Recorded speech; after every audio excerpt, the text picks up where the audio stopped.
இப்ப நடந்துட்டு இருக்கக்கூடிய ரஷ்யா உக்ரைன் பிரச்சனையில ரஷ்யா இந்த ஆத்விகா பகுதியில முன்னேறாங்க. அதுவும் இந்த லட்சச்சோனியா அந்த சிட்டி செட்டில்மெண்ட் எல்லாம் பிடிச்சிட்டாங்க. கீழே சிவர்ஜ்னி பிடிச்சிட்டாங்க. மேல வந்து பாத்தீங்கன்னா இந்த ஸ்டெப்போ முழுவதும் ரஷ்யாவோட கட்டுப்பாட்டுக்குள்ள வந்துருச்சு. இப்ப அந்த பிரெச்சா இருக்கு, அதை நோக்கி போயிட்டு இருக்காங்க. இது போல முன்னேற்றங்களை வந்து நம்ம பார்த்துட்டு இருக்கோம். ஆனா இப்போ உக்ரைனோட வீரர்கள் மத்தியில வந்து பாத்தீங்கன்னா பயம் அதிகரிக்க ஆரம்பிச்சிருக்கு அப்படிங்கிறத சொல்லப்பட்டு வருது. ஏன்னா இப்ப நம்ம முன்னாடி வந்து பாத்தீங்கன்னா ஒரு ஐடியாலஜி சொல்லியிருப்போம் இல்லையா, ரஷ்யா இது போல முன்னேறினாங்கன்னா, அதாவது இந்த மேப்ல வந்து பாத்தீங்கன்னா இப்ப இந்த ஒடைனிக்கு கீழே பிரியோமெஸ்கிக்கு மேல வந்து பாத்தீங்கன்னா நெத்தத்தோலியா, பேர் கொஞ்சம் கட் ஆகல, மேப்ல கட்டன்னு பாருங்க.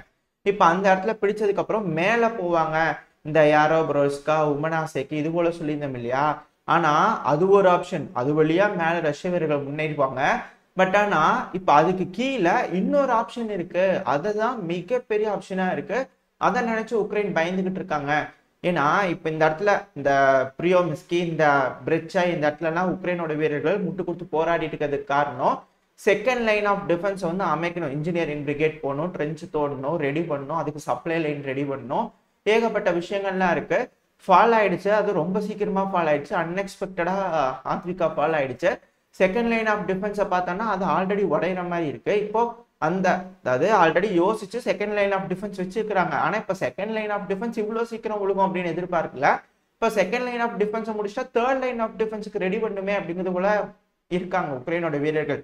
ஆனா இப்ப என்ன அவங்களுக்குள்ள ஒரு யோசனை வந்திருக்குன்னா, ஏன் ரஷ்யன்ஸ் இந்த நேத்தத்தோலிலிருந்து மேல போகணும், இதே கீழே வந்து பாத்தீங்கன்னா கர்லிகா, ஹஸ்டன்தின்கா, ஜெலிஷ்னி பெர்ஷி, ஜெலிஷ்னி த்ரூவி, ஜொரைனு, கீழே அலெக்சாண்ட்ரெபெல், அப்புறம் ஹொஸ்லி, இந்த பகுதி ஃபுல்லுமே ரஷ்ய வீரர்கள் முன்னேறதுக்கு மிக அருமையான வாய்ப்பா இருக்கும். அதனால நம்ம இந்த பிரியோமிஸ்கியும் சரி, அந்த நேத்ரோலிவியா, பேர் கொஞ்சம் கரெக்டாக அந்த பகுதி, இந்த ரெண்டு செட்டில்மெண்ட்டும் அடுத்த ஒரு டோரா இருக்கும். இது உடஞ்சிருச்சுன்னா எல்லாமே முடிஞ்சிருச்சு. ஏன்னா இந்த டொனஸ்க் பகுதி இருக்குல்ல, இங்க இருக்கக்கூடிய ஃப்ரண்ட் லைன்லயே இந்த கருஷ்னோ ஹரிஃப்கா, இந்த மிரியங்காக்கு கீழே வந்து பாத்தீங்கன்னா தெரியும், இந்த கருஷ்னோ ஹரிஃப்கான்றது தான் மிகப்பெரிய ஸ்ட்ராங் ஹோல்டா இருக்கு அந்த செட்டில்மெண்ட். அந்த செட்டில்மெண்ட் சிட்டிக்குள்ள ரிட்டர்ன் பண்ணிட்டு இருக்காங்க. இப்ப இந்த ஒடைனி ஸ்ரிவர்ஜினி ஆல்ரெடி முடிஞ்சிருச்சு. இப்பதான் இது போல யோசனைகள் வருது. இருந்தாலும் மரவரிசை வந்து பாத்தீங்கன்னா இந்த டொனக்கி இருக்கு, இந்த டொனக்கியோட உதவியால கீழே இருக்கிற மரவரிசைக்கு சப்ளை கொடுக்க முடியும். நீங்க பாத்தீங்கன்னாலே தெரியும், அந்த டொனக்கிக்கு கீழே வந்து நேரா ஒரு மரவரிசை இருக்கும், அதுல இருந்து கீழே மரவரிசை போற மாதிரி இருக்கும். அதுதான் வந்து ட்ரென்ச் லைன்ஸா இருக்கு. இப்ப அதுக்கு கீழே வந்து பாத்தீங்கன்னா இந்த நேத்தத்தோலியா, அதுக்கு கீழே வந்து ஒரு மிகப்பெரிய ஒரு பீஸ் ஆஃப் லேண்ட் இருக்கு. இந்த லேண்ட் ஃபுல்லா ரஷ்யாவோட கைப்பிடிக்குள்ள வந்துருச்சுன்னா, அப்ப இந்த இடத்துலயும் செகண்ட் லேயர் ஆஃப் டிஃபென்ஸ் உடஞ்சி இப்ப தேர்ட் லேயரை ரெடி பண்ண வேண்டிய கட்டாயத்துக்கு உக்ரைன் தள்ளப்பட்டாங்க. அதாவது இது மிகப்பெரிய முன்னேற்றமா இருக்கும். இப்ப இதை நம்ம எப்படி சமாளிக்கிறது அப்படிங்கிற ஒரு பதட்டத்துல உக்ரைனோட வீரர்கள் இருக்காங்க அப்படின்னு சொல்லப்பட்டு வருது. இது மட்டும் இல்ல, இது ஒரு ட்ரைலர் தான். ஆத்விகாலேயே இது போல ஒரு விஷயங்கள் இருக்கு அப்படிங்கிறது போல இருக்கா. இந்த ஆத்விகால மேல ஸ்டெப்போவோ அது விழுந்துருச்சு. இப்ப அந்த ஏரியாவை செக்யூர் பண்ணிட்டாங்கன்னா அதுக்கு மேல நம்ம ஆல்ரெடி சொல்லியிருப்போம், அந்த வி ஷேப்ல வந்து பாத்தீங்கன்னா ஒரு ரயில்வே ரோடு ஓப்பன் ஆகும். அந்த இடத்துல ஒரு சிட்டி இருக்கு, அது ஒரு ஹைட்ஸ் மாதிரி இருக்கு, ஆர்ச்சுரட்ரேனியா அப்படின்னு சொல்லிட்டு ஒரு சிட்டி. அந்த சிட்டி விழுந்துருச்சுன்னா அதுக்கு மேல இருக்கிற டிஃபென்ஸ் லைனை காப்பாற்ற முடியாது உக்ரைனால. அந்த ஏரியாலையும் முன்னேறதுக்கு வழி இருக்கு. அதாவது இந்த டொனஸ்க் ரீஜியன் என்டையரா கொலாப்ஸ் ஆகிறதுக்கு ரஷ்ய வீரர்கள் பல இடத்துல முன்னேறுவாங்க. ஓகேவா, இது வந்து ஒரு ஆப்ஷன். இதே அப்படியே பக்முட்டுக்கு வந்துடுங்க. இப்ப பக்முட்ல இவனிஸ்கில வந்து பயங்கரமான சண்டை நடந்துட்டு இருக்கு. இப்ப இவனிஸ்கிய பிடிச்ச உடனே ரஷ்ய வீரர்கள் இந்த இவனிஸ்கி மேல வந்து பாத்தீங்கன்னா செசிவியா இருக்கு, அந்த இடத்துல ஒரு கெனால் போயிட்டு இருக்கு, அதாவது கால்வாய் போயிட்டு இருக்கு. அந்த கால்வாய்க்கு இந்த சைட்ல வந்து பாத்தீங்கன்னா, அதாவது கால்வாய்க்கு ரைட் ஹேண்ட் சைட்ல வந்து பாத்தீங்கன்னா ரஷ்யர்கள் முன்னேறி வந்துட்டு இருக்காங்க. அது எல்லாமே மலை போல இருக்கக்கூடிய பகுதிகள். அந்த இடத்துல ஏர் சூப்பர்மர்சி ரஷ்யாவுக்கு அதிகமா இருக்கு. அதனால செசிவியார்ல அதிகமான ஃபேப் குண்டுகளை மழையா பொழிஞ்சுக்கிட்டு இருக்காங்க. இதனால இந்த செசிவியார்ல இருக்கக்கூடிய வீரர்கள் பின்வாங்க ஆரம்பிக்கலாம் அப்படிங்கிறது போல பேச்சு இருக்கான். ஒருவேளை இவனஸ்கி முடிஞ்சோடனே ஒரு அழுத்தத்தினாங்கன்னா செசிவியாருக்குள்ள வந்துருவாங்க. ஸோ அந்த இடத்துலையும் ஒரே நேரத்துல ஒரு வெல் கோஆர்டினேட்டடா ஆத்விகால இருந்து முன்னேறக்கூடிய வீரர்கள் இந்த கொஸ்டான்டிவ்கா மேல வந்து பாத்தீங்கன்னா இந்த ஆத்விகாவை கொலாப்ஸ் பண்றது, அதுக்கு மேல பக்முட்ல கொலாப்ஸ் பண்றது. இப்ப அந்த மேல வாங்க, நம்ம முன்னாடி சொன்ன எம்போவில்கா, இப்ப அந்த இடத்துலயும் ரஷ்ய வீரர்கள் முன்னேறிட்டு இருக்காங்க. அதாவது இந்த ரஷ்ய வீரர்கள் இந்த எம்போவில்காக்கு மேல ஒரு செட்டில்மெண்ட் இருக்கும். இந்த செட்டில்மெண்ட் பேரு டெர்னி. இந்த டெர்னியோட சிட்டிஸ், அந்த சிட்டியோட அந்த முதல்ல இருக்கக்கூடிய ஸ்ட்ரீட்ஸ்ல வந்து ரஷ்ய வீரர்கள் சண்டை பிடிச்சிட்டு இருக்காங்க அப்படிங்கிற போல செய்திகள்லாம் வருது. அது கீழே எம்போவில்கா. இப்ப இந்த இடத்துலயும் அந்த ஜெர்பிரியான்ஸ்க் ரிவர் இருக்கு இல்லையா, நம்ம முன்னாடியே சொல்லியிருந்தோம் இதை வந்து அண்டை கொடுத்து முட்டிட்டாங்க அப்படின்னம்னா இது வழியா தான் சப்ளை லைன்ஸ் வந்துட்டு இருக்கு. ஸோ இதுலயே ரஷ்யர்கள் 2 லைனா பிரிஞ்சு ஏறினாங்கன்னா அந்த ஜெர்பிரியான்ஸ்க் இந்த ட்ரெர்னிக்கும் மேல அந்த குப்பியான்ஸ்க் சின்கோக்குவா இருக்காங்கல்ல, அதுக்குள்ள இருக்கக்கூடிய உக்ரைனோட வீரர்கள் எல்லாமே குப்பியான்ஸ்க் வழியா ரிட்ரீட் பண்ணி ஆகணும்.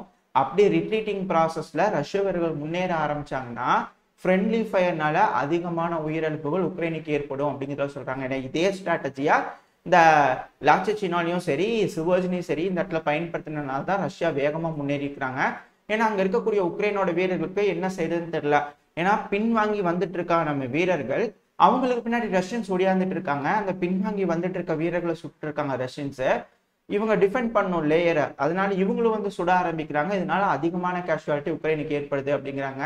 ஸோ இதனால நம்ம ஏன் வந்து அதை சுடணும், ரிட்ரீட் பண்ணலாம் அப்படிங்கிறதுக்காக அவங்க சீக்கிரமா ஒரு ரெடி பண்ணி டிஃபென்ஸ் லைனை ரெடி பண்ணி இவாக்குவேட் ஆனோடனே ரிட்ரீவ் பண்ணிருக்காங்க. இதே போல கீழே வந்து பார்த்தீங்கன்னா ஜப்பரோசியா அந்த சிட்டிலையும் ஓரளவுக்கு முன்னேற்றம் திரும்பவும் ரஷ்ய வீரர்கள் அடைஞ்சிருக்காங்க. அந்த வெர்பாவோட புறநகரங்களையும், அதாவது இந்த ரொபோத்தைனி வெர்போவா இதுக்கு நடுவில் இருக்கு இல்லையா, அந்த மரவரிசை காட்டுப்பகுதி மாதிரி காலி இடம், அந்த இடத்துலயும் முன்னேற்றம் அதிகமா இருக்கு. இதனால உக்ரைனியன் வீரர்கள் வெகு வேகமா பின்வாங்கிட்டு இருக்காங்க அப்படிங்கிறத சொல்லப்பட்டு வருது. இதே ஸ்ட்ராட்டஜி இப்போ நீங்களே யோசிச்சு பாருங்க. ரொபோத்தைனிலிருந்து ஆர்லிவ்கைவ் பேர் கொஞ்சம் கட்டாவில்ல அந்த சிட்டியை நோக்கி ஒரு முன்னேற்றம் ஒரே டைம்ல. அதே நேரத்துல இங்க மேல மிரியங்காக்கு கீழே இருக்கக்கூடிய அந்த கொஸ்டான்டிவ்கா அந்த ஒரு பகுதி, இப்ப அதுக்கு மேல அந்த ஆத்விகால இருக்கக்கூடிய புறநகரங்கள் அந்த டிஃபென்ஸ் லைனை பிரேக், இப்ப அப்படியே அதுக்கு மேல இந்த யம்போவில்கா மேல இருக்கக்கூடிய டெர்னி, இது அத்தனையும் ஒரு டைம்ல ஒரே அழுத்துல பிடிக்கணும், வெல் கோஆர்டினேட்டடா வந்து பிடிக்கணும் அப்படிங்கிறது தான் ரஷ்யாவோட திட்டமா இருக்கு. Something big is going to happen இப்படிங்கிறது தான் ரஷ்யாவோட இந்த அவங்களுக்குன்னு தனியா வந்து இது வச்சிருக்காங்க இல்லையா, ஃபேஸ்புக் மாதிரி சோஷியல் மீடியா வச்சிருக்காங்க இல்லையா, அது எல்லாத்துலயும் இந்த ஒரு டைலாக் தான் திரும்ப திரும்ப ரிப்பீட் ஆயிருக்கு. ஃப்ரண்ட் லைன் ஃபுல்லாவே கொலாப்ஸ் ஆக போகுது, ஒரு ஃபிட்ச்ல உள்ள அடிக்க போறாங்க. அந்த டைம்ல ஃப்ரெஷ்ஷான ட்ரூப்ஸ் கர்கிவ்ல இறங்கும் அப்படிங்கிறத சொல்றாங்க. மேல இருந்து பெலரூஸ் கீழே இறங்கலாம், நம்ம ஆல்ரெடி முன்னாடி சொன்ன பண்ணதான் எது வேணாலும் நடக்கலாம். ஸோ ஒரு மிகப்பெரிய ஒரு அஃபென்சிவ் ஆப்ரேஷன் இந்த தடவை ரஷ்யா கையெடுத்திருக்கிறாங்க. இதை உக்ரைன் எப்படி பண்ணலாம், இதை வந்து எப்படி ஹேண்டில் பண்ணலாம் அப்படிங்கிறத திணறிட்டு இருக்காங்க அப்படிங்கிறத சொல்லப்பட்டு வருது. இதுதான் இப்போதைக்கு இருக்கக்கூடிய கள நிலவரம். இந்த பதிவை இதோட முடிச்சுக்குவோம். இந்த பதிவு எப்படி இருந்துச்சு, உங்களுக்கு பிடிச்சிருக்கா, பிடிச்சுன்னா லைக் பண்ணுங்க, உங்க ஃப்ரெண்ட்ஸ் அண்ட் ஃபேமிலியோட ஷேர் பண்ணிக்கோங்க. அது கூடவே மறக்காம நம்ம சேனலுக்கு முதல்ல வந்துருக்கீங்கன்னா சப்ஸ்கிரைப் பண்ணிக்கோங்க. பக்கத்துக்கு இருக்கிற பெல் ஐக்கன்ல ஆல் ஆப்ஷன் சூஸ் பண்ணிக்கோங்க. அப்பதான் நம்ம எப்போ பதிவுகளை போட்டாலும் உங்களுக்கு இன்ஸ்டன்ட் நோட்டிஃபிகேஷன் வரும். இந்த பதிவு நல்லா இருந்துட்டு கூட நம்பிக்கலாம். அடுத்த பதிவில் உங்களை சந்திக்கிறேன். அது வரைக்கும் ஸ்டே சேஃப். By by.